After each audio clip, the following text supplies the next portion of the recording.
Just at the airport in Torreon on my way to Ecuador for the Latin America Regional Conference. I'm very happy and glad that you all been here with us today because we have a very, very important issue to talk about it and very important for our organization, present and future.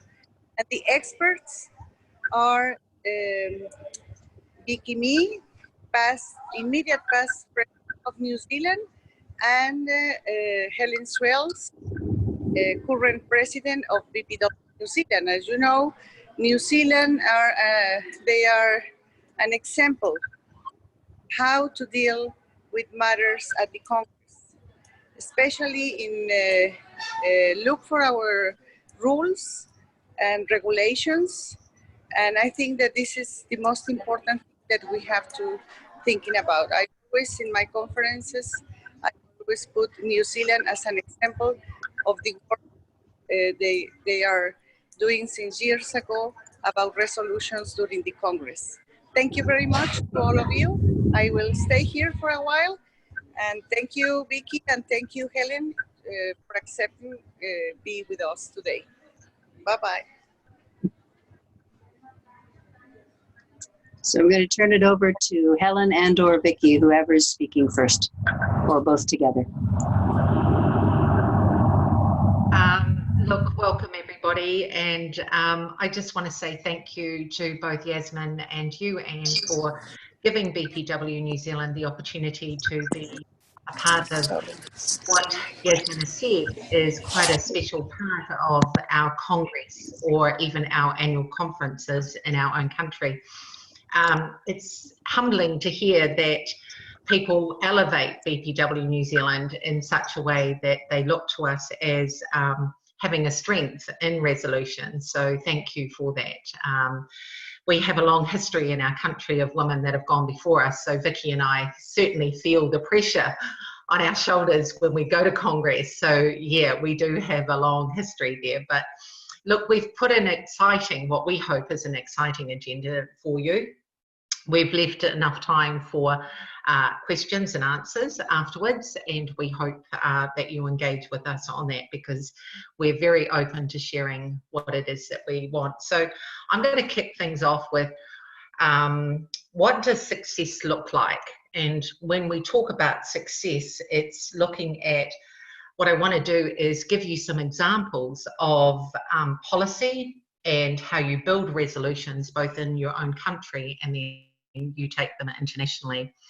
So for those of you that might have been with us in Jeju in 2014, I'm actually going to use one of those resolutions that we took. So that year, I believe we took something like 13 resolutions, both internally and externally in New Zealand.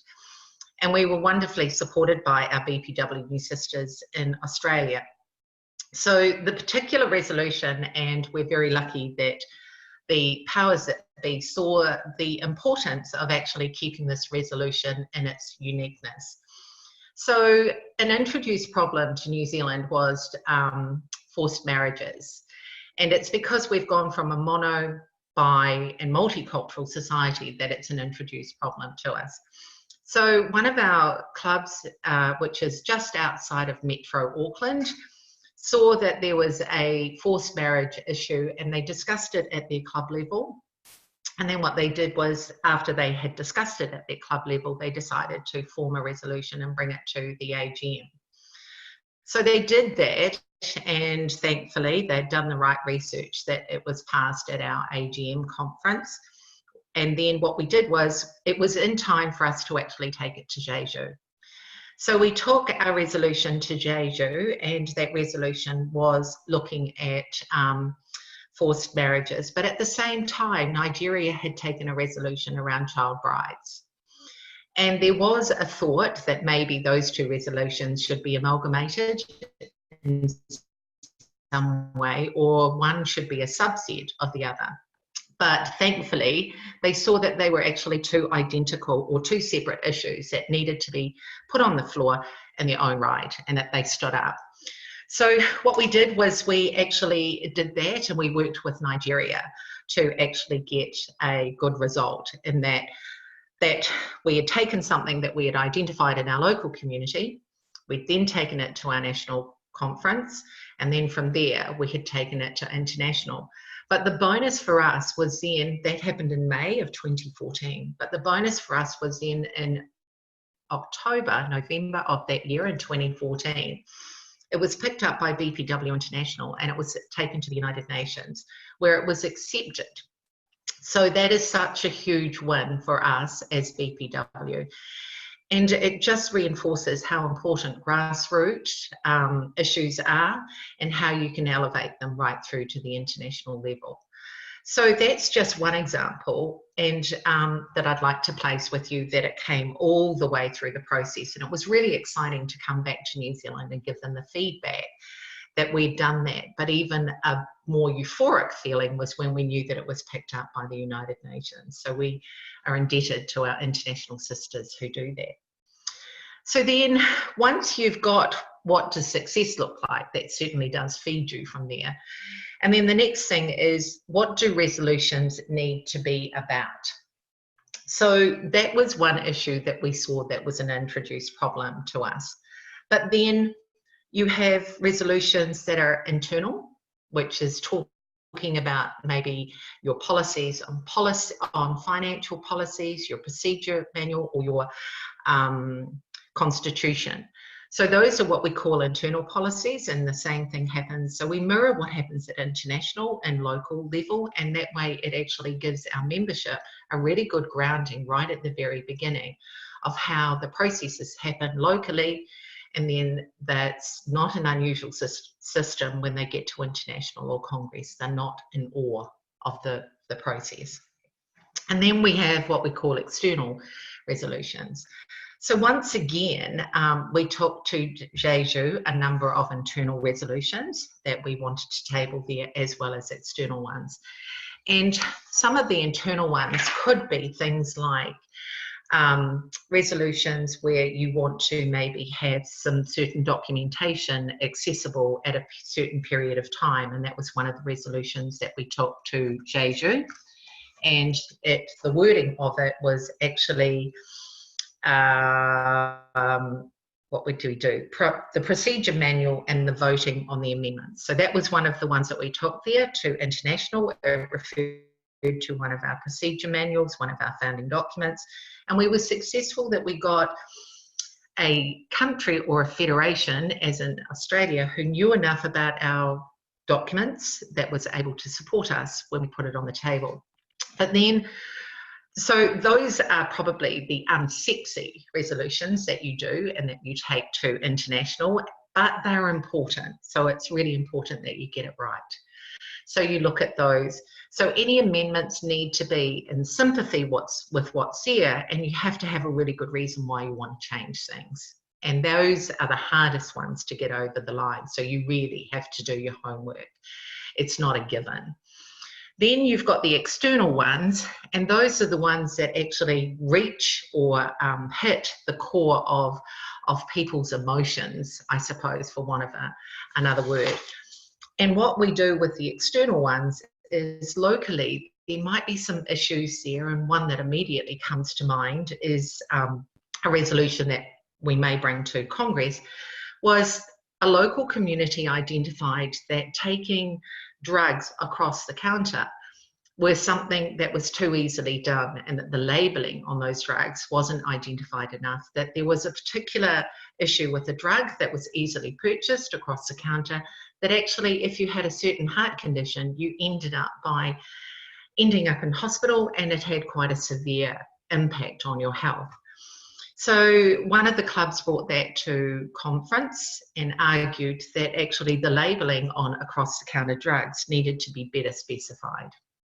So it was an issue that was a local issue, but then when they took it and started doing their research and talking to other clubs for support, they found that actually it wasn't just unique to an isolated area in New Zealand. So it was a club in Wellington that brought it, and then we took it to conference and it was passed over. So some of those external resolutions can either stay in your own country because they're your country centric, or they could be external resolutions like the one around forced marriages, or how people are looked after in prison. So when we look at some of the resolutions that we took to Cairo, we actually looked at whether they would be national or globally accepted. So those are some of the things when you're looking at what your resolution needs to be about, whether it's an internal one or an external one. And like I said, the internal ones are the hardest ones to get across the line. You really need to know your homework and you need to actually go out there and support. The external ones will either strike a nerve with somebody or they won't. But I'm going to kind of leave it there, and then I'm going to hand over to Vicky, because we've got 8 points that we want to cover. And so Vicky, over to you. Okay, so what I'm going to take us through now is actually the process of writing a resolution.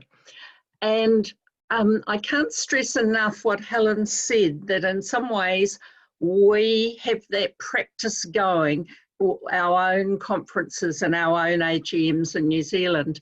So everyone gets into the swing of it, they discuss it at clubs, they write it at club level. So it becomes part of, well, it's just an expectation in many ways if you're part of BPW New Zealand that that's what you do. As far as writing a resolution, if you've got an idea, if you've got an issue, the first thing to do is really to start discussions going with your colleagues, with fellow club members. So if it's an external issue, you can talk about it with anyone. You're just starting to pull all your facts together. Obviously, any issues where you feel that process or the way we do things within BPW and needs to be changed, this is where you're talking with colleagues and you're looking at our current documentation, and then you're really trying to hone in on the idea and get it very clear what in fact you're wanting to change. Because in many ways, that's what a resolution is. It's saying that BPW New Zealand or BPW International wants to do whatever, whether it's calling on their government or to change something ourselves. So it's a statement of what's intended. And to do this, as I said, we have to boil it down because we want the words to be quite clear and to be able to be seen and everyone to understand what it's about. And it's getting rid of examples, it's making it as general as possible without losing what it's about. And I'll talk in a minute about this process of going through and getting the words right. But in some ways, this is where, particularly someone who's never done it before, it's really helpful to ring someone else. And in New Zealand, there's a lot of them. And I know all our past presidents, you give them a ring and you say, I've got this idea, this is my idea for the wording, and they'll come back with, mainly come back with questions. Have you thought of this? Have you thought of that? How does that fit with that? And then it gets your thinking process going and you're starting to hone down that idea to really be able to put the point across. At the point where you actually know what the resolution's about, you then need to back it up with some rationale about why. And so often our important thing we need to do is to look to documents like CEDAW, look at the articles there.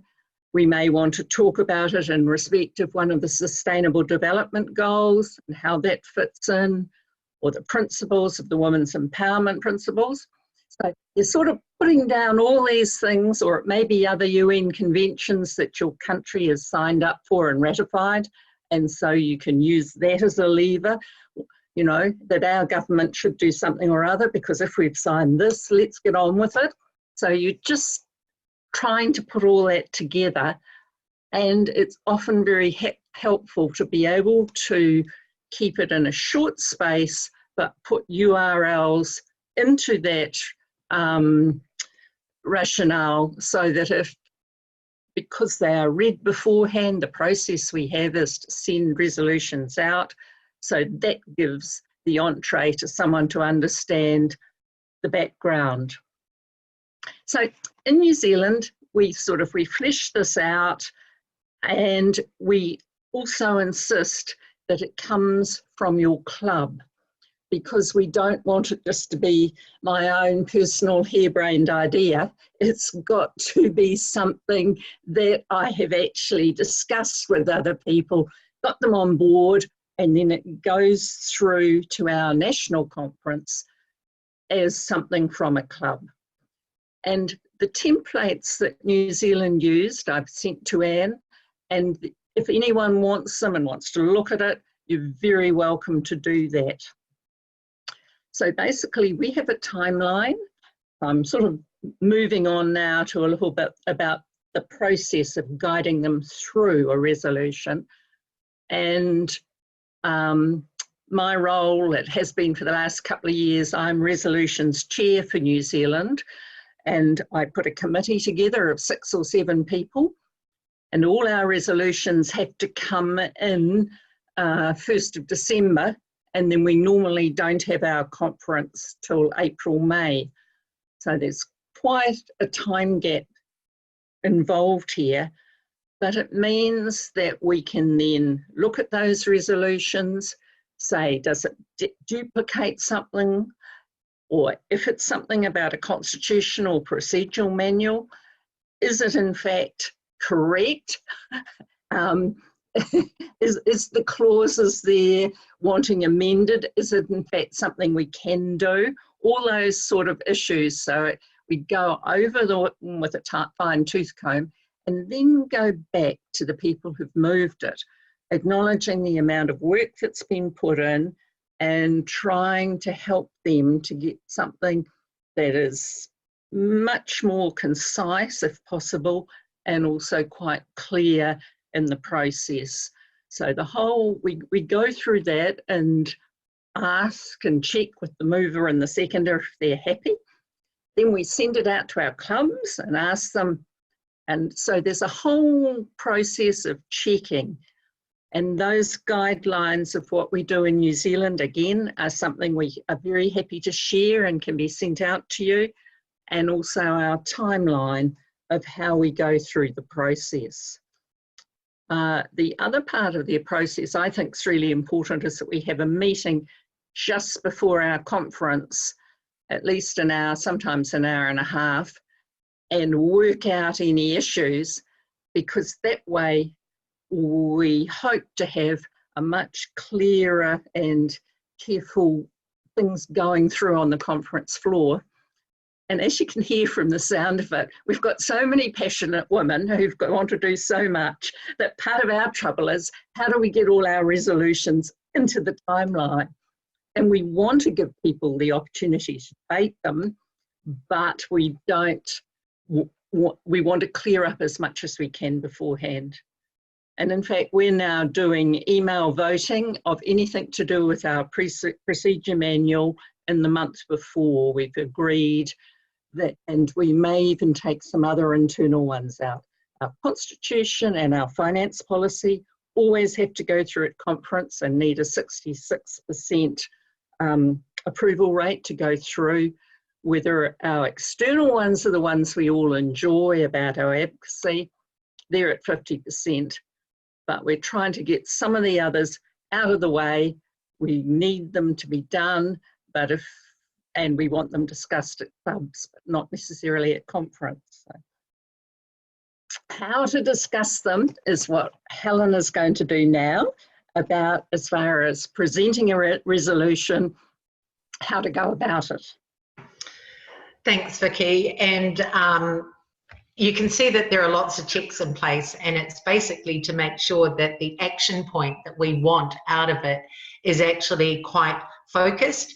Sometimes you can put resolutions up that are a little bit airy-fairy, and you end up by voting something in and thinking, well, how on earth can I actually apply that when you're doing it? So going through all those checks and balances, it gives those that actually are advocating or when those resolutions are passed, there are actions that are attached to it. And those actions either have a responsibility to the person that puts the resolution on the table, that they've got to do something, whether it's to write letters to ministers or whether it's to do a project, but there are implications to bringing, and it's making people take ownership of not only discussing that resolution, but ownership of what they're going to do with it and how they're going to apply it, particularly around the external ones. So when you're presenting your resolutions, the very first thing you need to know is the rules of engagement. And when I talk about rules of engagement, it's about knowing what your standing orders say, being quite well versed in them, that when you get up to stand and speak to your resolution, you know what's tolerable, what's not, what's acceptable. So knowing the rules of engagement, you need to read those standing orders first. Then what you need to do is you need to sort out who has empathy with what that resolution is and who's going to help you get it across the line. So we were quite strategic with the 6 resolutions that we took to Cairo. So what we did was we looked internationally at who had been working on projects that were similar or fed into the resolutions that we had. So when we looked at our resolution about how our people are looked at in prisons, we immediately went to Bangkok, because we know that that they are working with women in prisons. When we looked at violence, we looked at St. Kitts, because we knew that they had this huge project that they were doing around women and family violence and the death toll and the death rate. And we knew that they would bring the passionate side, that they would bring emotion to getting that resolution across the line. So it's looking at countries that can add value to what it is that you want to achieve, because you've already, when you get up there and stand, you already take it as a given, but you always say, you've read the resolution. So this is where you start the storytelling. This is where you use that emotional ploy on people. You start telling them how it affects women and girls, right? And you pull them in and you draw them in. And if your seconder can actually even build on that, so you work with them when you're with them at conference in New Zealand, which is what we do, or you work with them in Cairo or wherever Congress is, and you make sure that you have a plan and a strategy. Not only by encouraging other countries from outside your region, because normally if it's a regional thing, you would have had a discussion, you would have submitted your resolutions at your regional meetings, so there would have been a consensus that yes, they support you. So then you look outside your region if you can to get someone to second your motion, because then what they do is they start that conversation, the circle gets wider, the questions will come back hopefully before you get on the floor. But if not, what you do is once you've both presented, because you've got your 5 minutes and it's usually a 3-minute, 2-minute split, or you might come up with another variation, is entirely up to the mover and the seconder as to who's going to speak and for how long. But then what you do is you both stay there, because you need to be prepared for the rebuttal. And you need 2 people there, and this is where you work and you make it very clear of what the roles are of the mover and the seconder. But you take notes of what is being said against your argument that you've put. So a second pair of ears is always helpful. Always go up with a pen and a piece of paper. Do not be arrogant that it's going to get across the line. It's identifying the possible things that you need to mitigate. And then what you do is you address those and you rebuttal each of those points that have been put up against you. So then the final thing that you do, and you always do this, is that you ask the General Assembly to support your resolution. You have a call to action. You never walk away and just say that's it. You always have a call to action.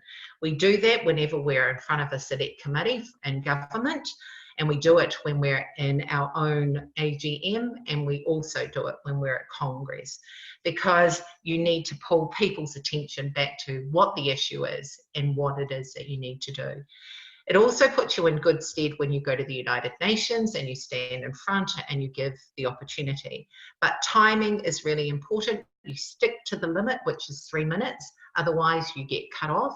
And you need to, like I said, you need to know the rules of engagement to make sure you stay within those parameters.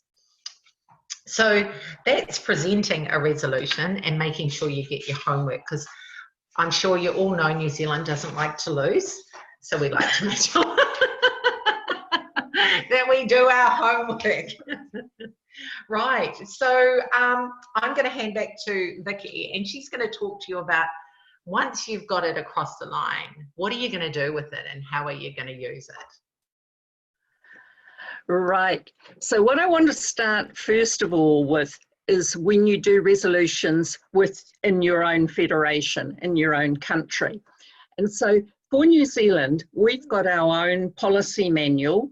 And so each year we build onto that. And part of that is, it's very similar to if you go on the website, you'll find the international resolutions going back, or they should be there.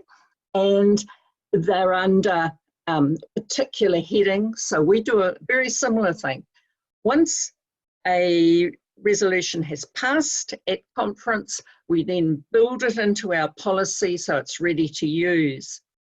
And in New Zealand's democratic system, we get to use them a lot, because our whole governmental process is that whenever any legislation is coming before Parliament, it is discussed or has a first reading, and then it's open to the public, civil society. If you want to make a submission on this, please do.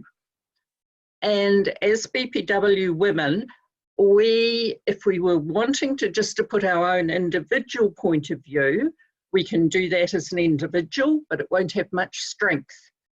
If we want to speak as BPW, we can only do that if we've agreed as a resolution at a conference, and that's our policy. So that any legislation in New Zealand that's coming through and that we can see, we have got some policy around it, or it may be that BPW International has some policy around it, or it may be that BPW International is allied like with the International Labour Organisation, and they've got some article we can use, or CEDAW we can use. Pull it all together, and we're using that to submit to our select committees, which is a committee of our members of Parliament. And I think BPW New Zealand does them about every 3 or 4 a month. We're speaking to our parliamentarians and being quite definite when we see legislation that is not in the best interests of women and girls. It's not in the best interest of the aims of BPW. So we use that, and we also do a lot of letters to MPs and the CEOs of government departments. Because if we pass something, then we push that and try and get policy publication and publicity around it.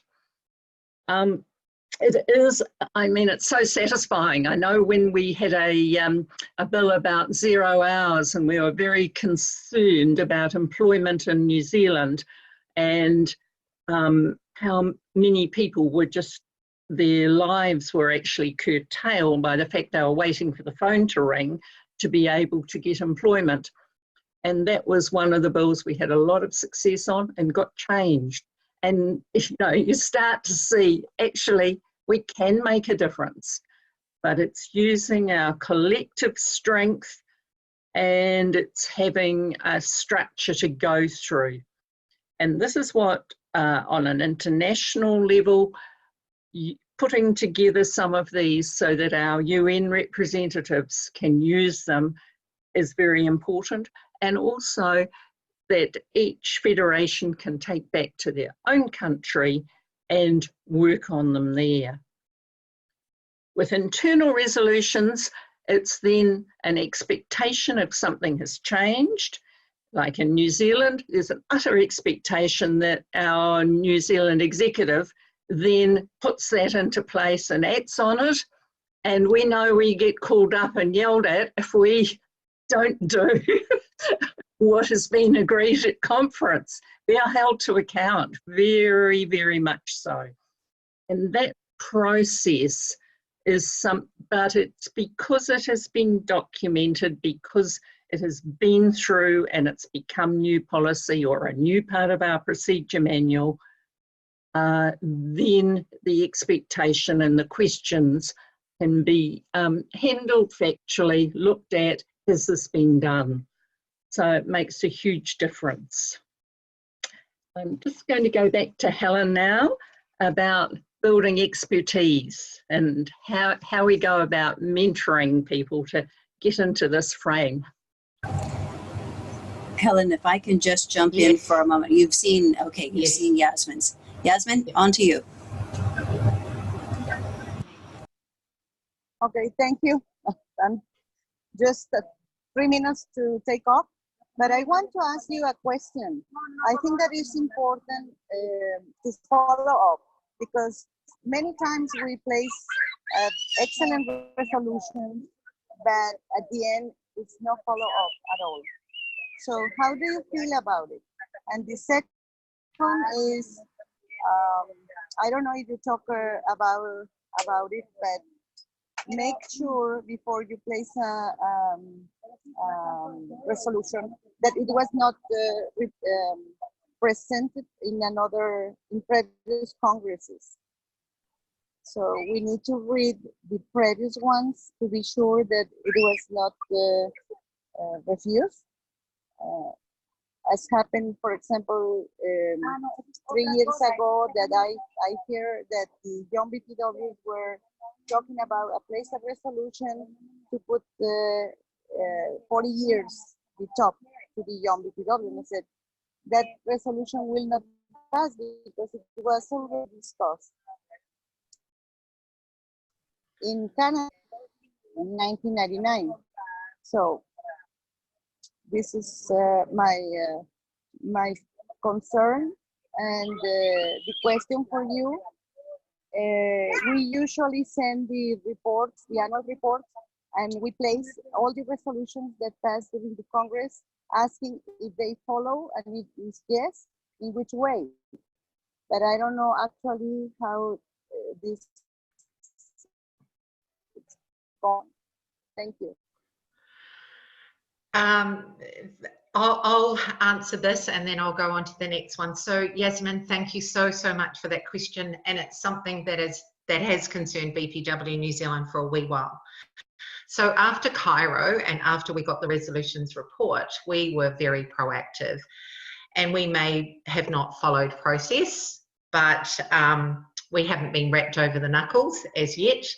But we sent the resolutions to the UN representatives in New York, because a lot of our resolutions that we took to Cairo would actually fall under the auspice of the committees that actually sit in New York.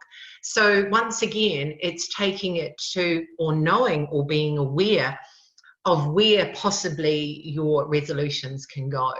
So not only do you need to be aware that you need to get them across the line at international, but then you need to, as you said, Yasmin, you need to follow them up to make sure that they're executed through.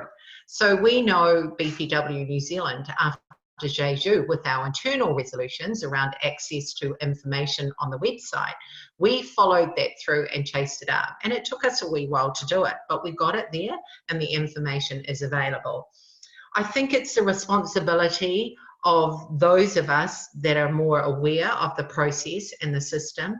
And I look to possibly international past presidents, or maybe the constitutional chair, or someone, or federations, like I said, that know more. The responsibility probably lies more heavily on them, because they're aware of the system and they need to push, but then they also need to bring those other affiliates and federations along with us so that they understand that there is a process, that we do need to, if we've taken the time to write these things and put them on the table, then we continue that vested interest in them, and we make sure that they're not just left there in the pages of our policy document, that they're actually activated and worked on. I don't know, Vicky, if you've got anything more to add to that. I'll hand over to you and then I'll close off. Yeah. Yeah, I think there is a responsibility going with moving, whether that you are actually monitoring and checking that something is going forward. And I mean, if we can't see anything, I think you start with a polite letter and say, I'm wondering about this, that, or the other. But if not, then I know with our resolution, which we took to Jeju and we didn't see very much happening, we then took it to a regional meeting and followed up at the region. So that, again, it's using the structure that's in place to push and just to build awareness. This was past, what's happening, bringing it up. Yeah. So I think as Vicky said, you do have to continue that ownership of anything that you do take, and following up is really, really important.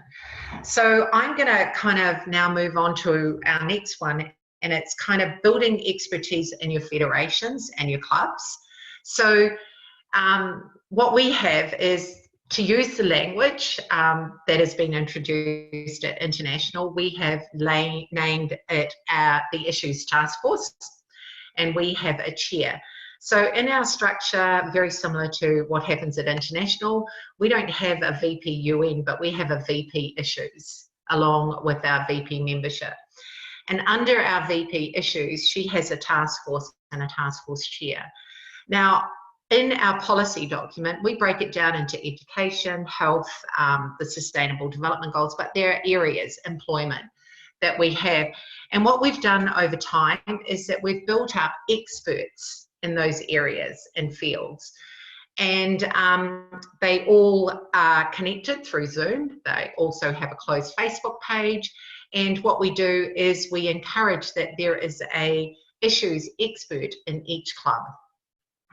So, and that's how we get the information going from top down to bottom up, and we can actually start that dialogue.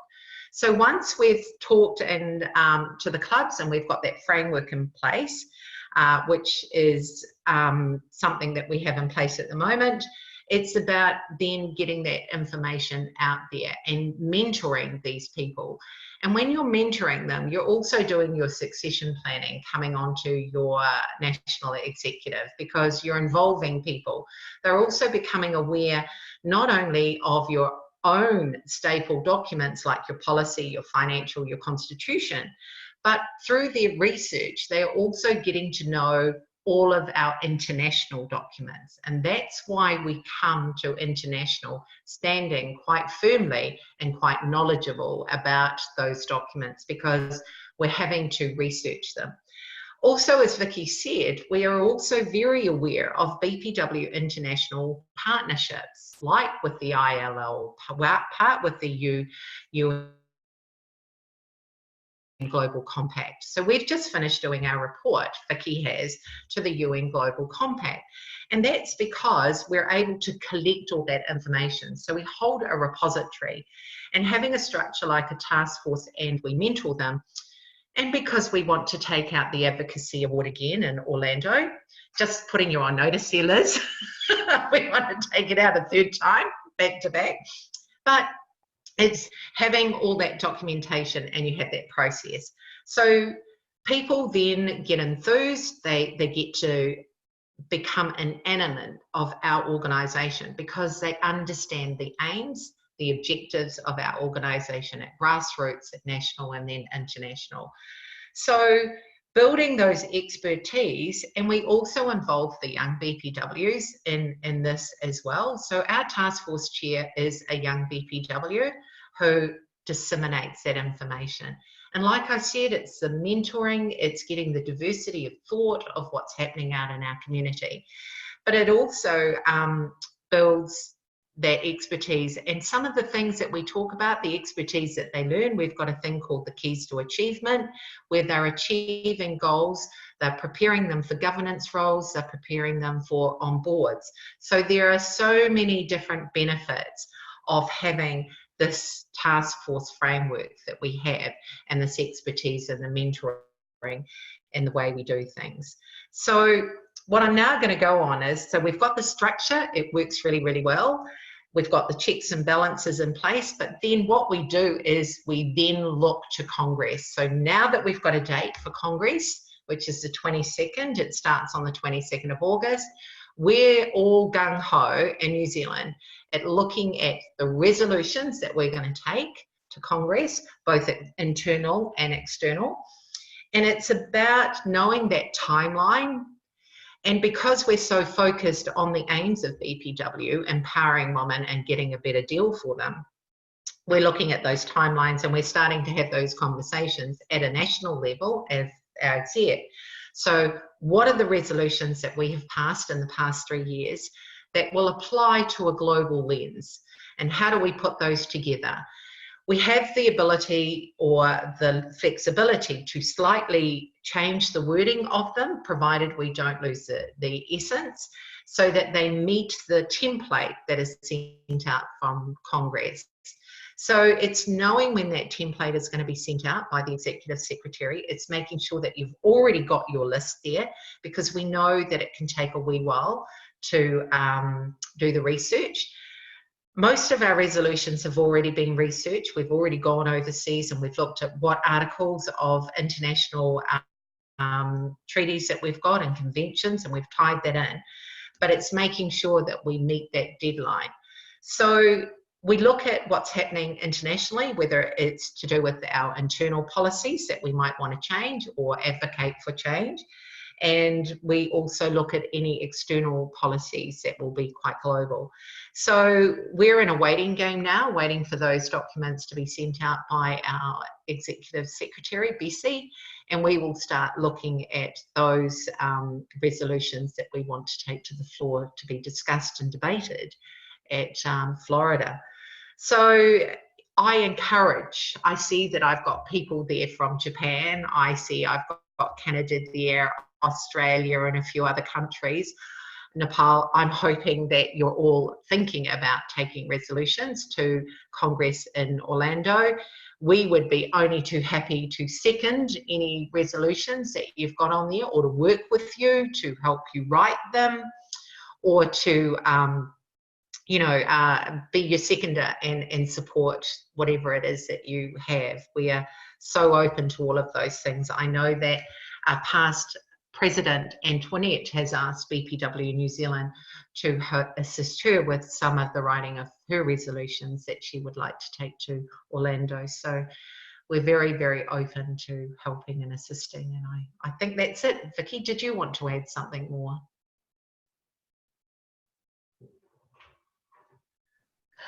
Possibly just one thing, and that is just to let you know, like New Zealand, our national conference it will be 1st of May next year, and I'm sure the resolutions will have to probably be in by about February. And we're still designing some that we would like to get to Florida, but we won't get them approved to May.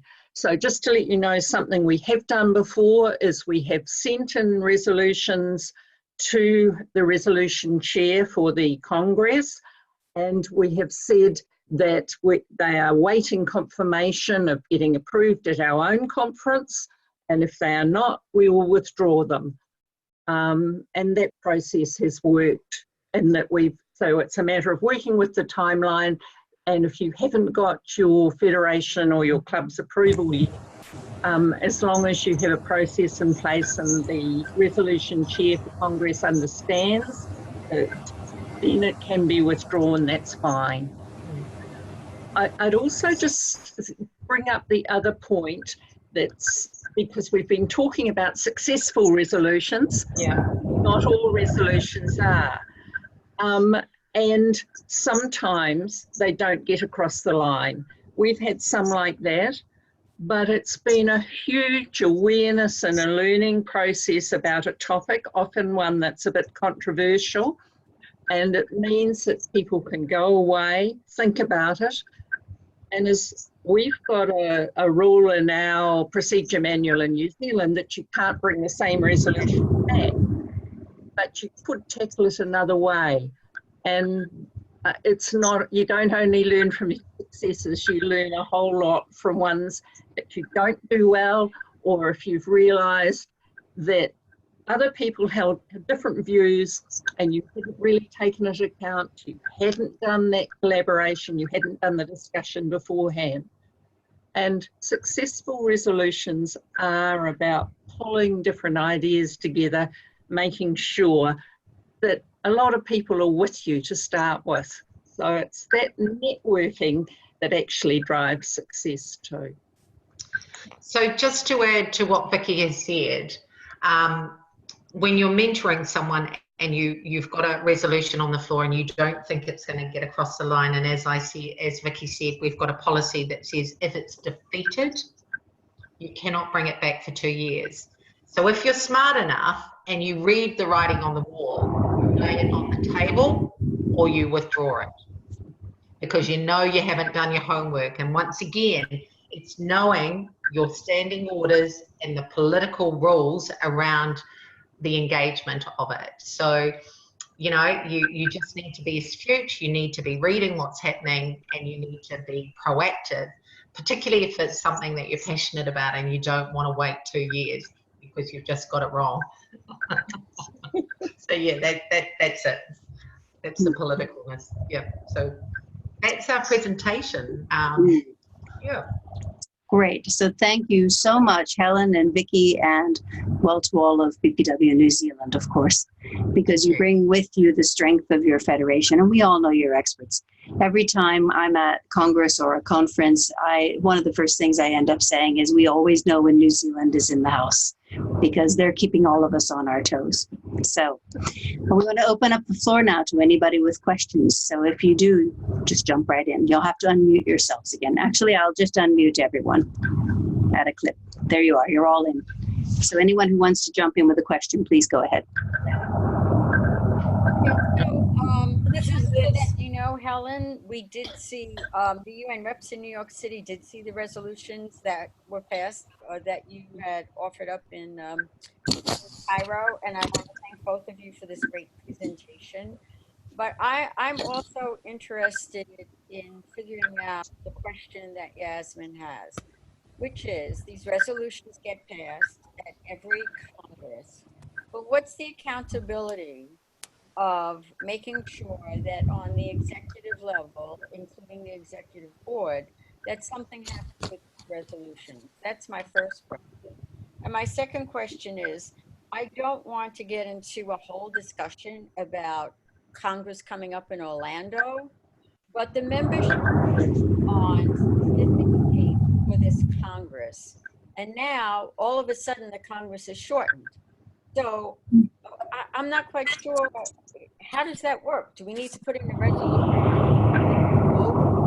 You know, is the membership vote, or what happens with that? I mean, how does this happen when the membership, the paying membership, has voted on something and there's a change without any notification, input from the paid membership, etc.? So I don't know how that works. Do we get a resolution, or is it covered somewhere else? Maybe Liz knows a technical thing, but I don't want to get into about Orlando. I just want to get into the process.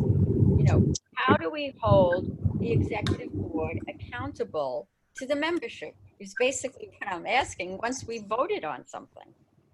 So does anybody have that answer? We'll turn it first over to Helen and Vicky, but I'm not sure if this is resolution. And then I did want to say before, Francesca, sorry, that when you present your question, just try to keep the questions concise, because we don't have a lot of time and we want to have everybody ask their questions that would like to. Over to you, Vicky and Helen, and anyone else who might want to contribute.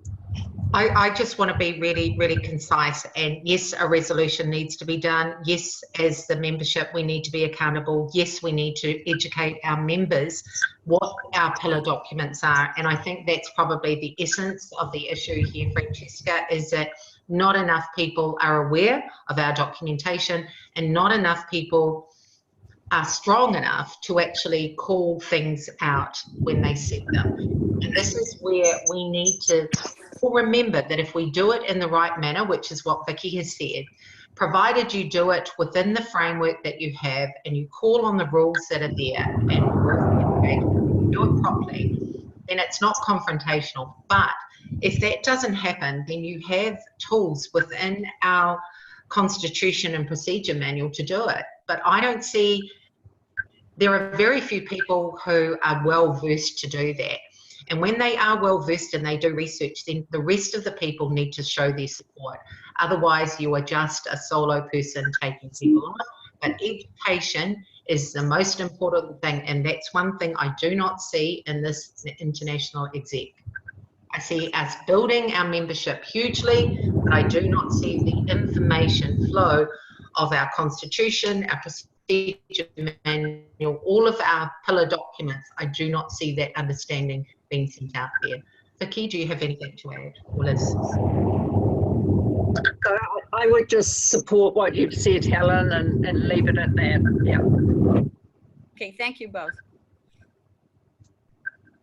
Happy to help you write a resolution, Francesca. Oh, great, Helen. I would love to do that. Thank Okay, you. and this is Liz. Well, first of all, Helen and Vicky, thank you for a great presentation. Of course, you are all known as the experts down there in the southern part of the world, always have been. And I've been privileged to be in your country quite a few times already, so I really enjoy and respect that very much. Well, let me just say this. This is unprecedented for a Congress to be shortened. I am very, very much against it. I have expressed my opinion. I will continue to express my opinion. As Francesca has iterated, it was done without any consultation. But the focus here is the membership. And we need to provide value to our membership. It's been my mantra forever since I've been a member. We need to provide their value, and the members need to feel and see that value. A Congress is held every 3 years. It is the one time where we bring together affiliates from all over the world to come together, not only to learn, to be mentored, to see the whole process in action of resolutions being debated, of business being done, of bonding going on between affiliates, of exchanges of, expertise between our business and professional women. I mean, we are an international federation of business and professional women. We should be operating at the highest levels. And when you shorten it, you remove that. My very biggest concern, and I'll end with that, is that this is going to hurt financially the Congress, because people maybe are not going to go for a 3-day Congress. We're going to run over time. We always do. We always have. And then my question also is, there's no information on educational programs. How are you going to do business and educational programs to provide value to the members in 3 days? I don't think it's being done. So I'm very much against it. I don't know where it's come from. It just kind of came out of the blue, but we'll see. I'm also going to Ecuador today. I'm doing a leaders summit there.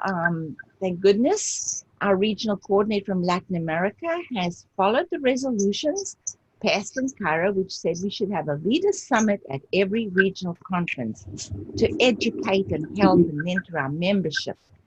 This is only the second one in all of the regions. We had one in North America and now in Latin America. Europe did not have a leaders summit, nor did Asia Pacific have a leaders summit. So unfortunately, it makes me quite sad, because these are our flagship educational programs that our members can kind of, bank on, that is going to be there. They're always going to learn something.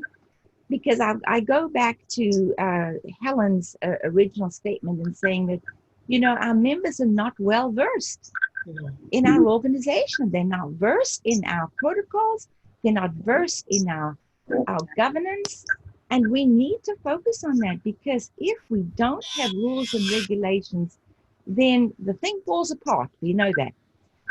It has to be the same rules for everybody, fair play for everybody, whether I like you or don't like you. That's it.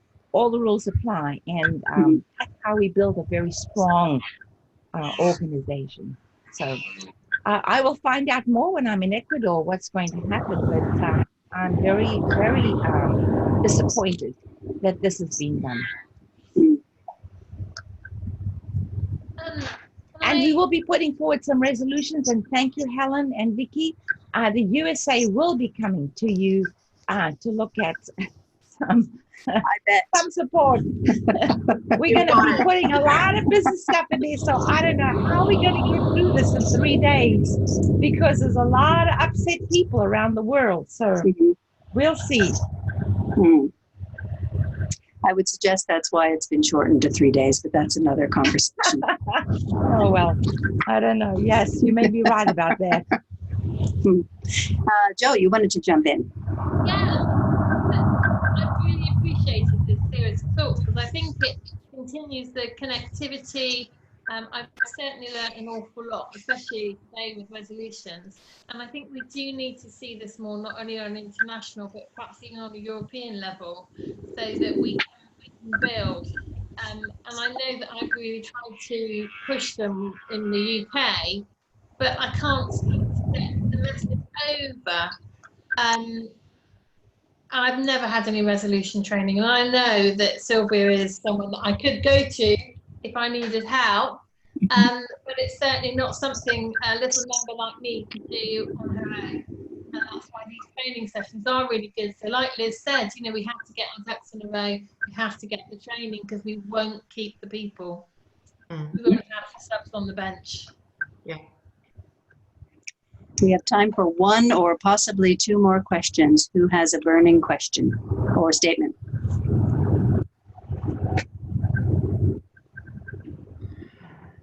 If nothing, Sorry, I just wanted to know, does anybody know who the resolutions chair is?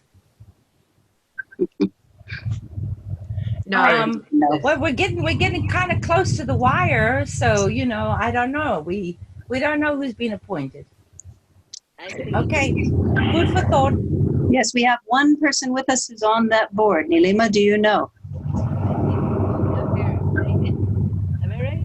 Well, she's Constitution, but is she also governing resolutions for Congress? I can't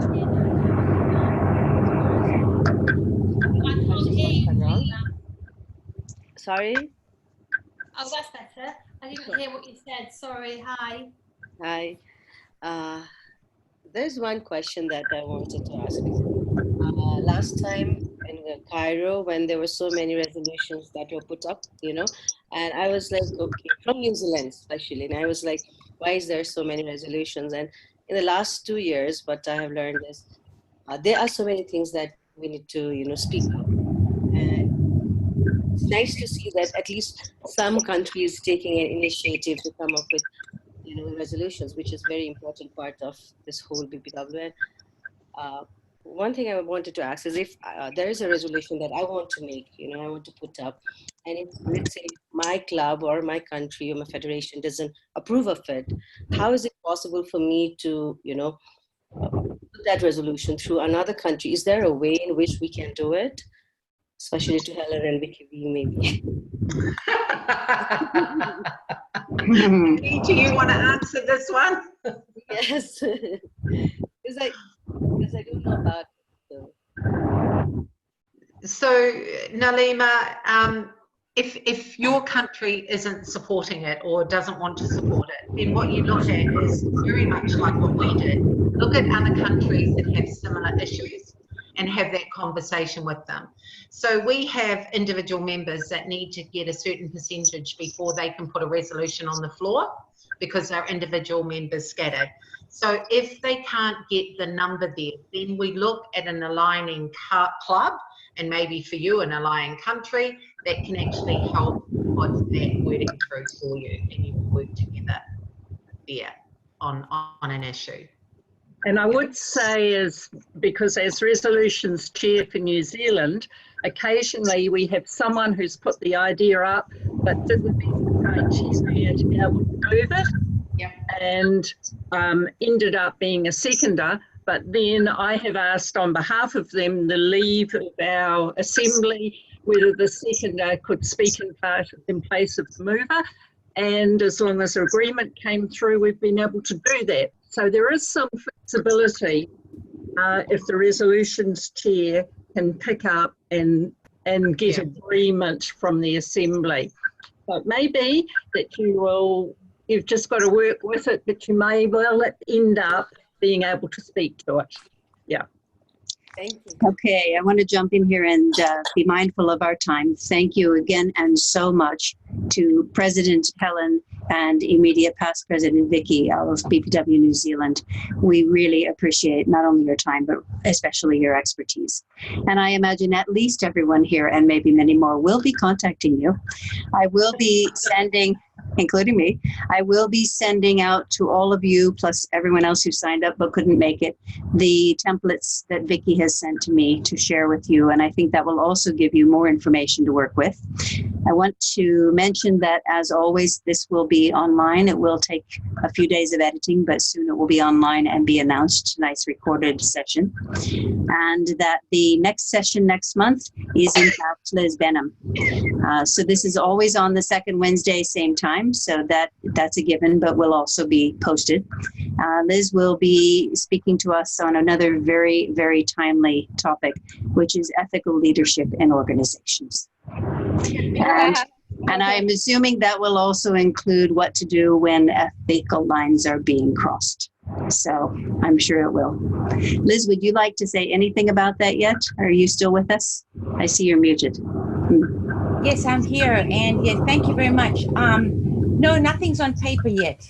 I've been dealing with Leader Summit for Ecuador, but that'll be next. Okay. But everything's in my brain. Yeah, and that in I my know. Heart. That I know. So, You've got it all inside you right now. So we're really looking forward to hearing what you have to say next month. Great. May I ask if Helen and Vicky have any notes they can also share with us? I did some notes, but I'm a terrible note taker. I really am. I'm horrible at that job. I actually did a framework of, so we have an agenda that we stuck to, which Vicky produced, and I do have some notes, speaking notes that I did, and I'm sure Vicky can kind of couch something together, which would be more than happy to share with all of you. Yeah, not a problem. Happy to do that. That would be terrific. Thank you. Great. So Helen, if you would just send that to me, then I can send that out with the template. And everyone, it will take me a few hours tonight because I've got 2 more meetings after this one. But it's night for me. But I will send those to you within the next few hours. Thank you to everyone. Thank you to everyone for attending tonight. And we want to end more or less on time, so we'll take this as our ending now. But thank you to each and every one of you. Nice to see you, Nalima. Bye, everyone. Thanks. Bye. Bye. Bye-bye. Thank you, Anne.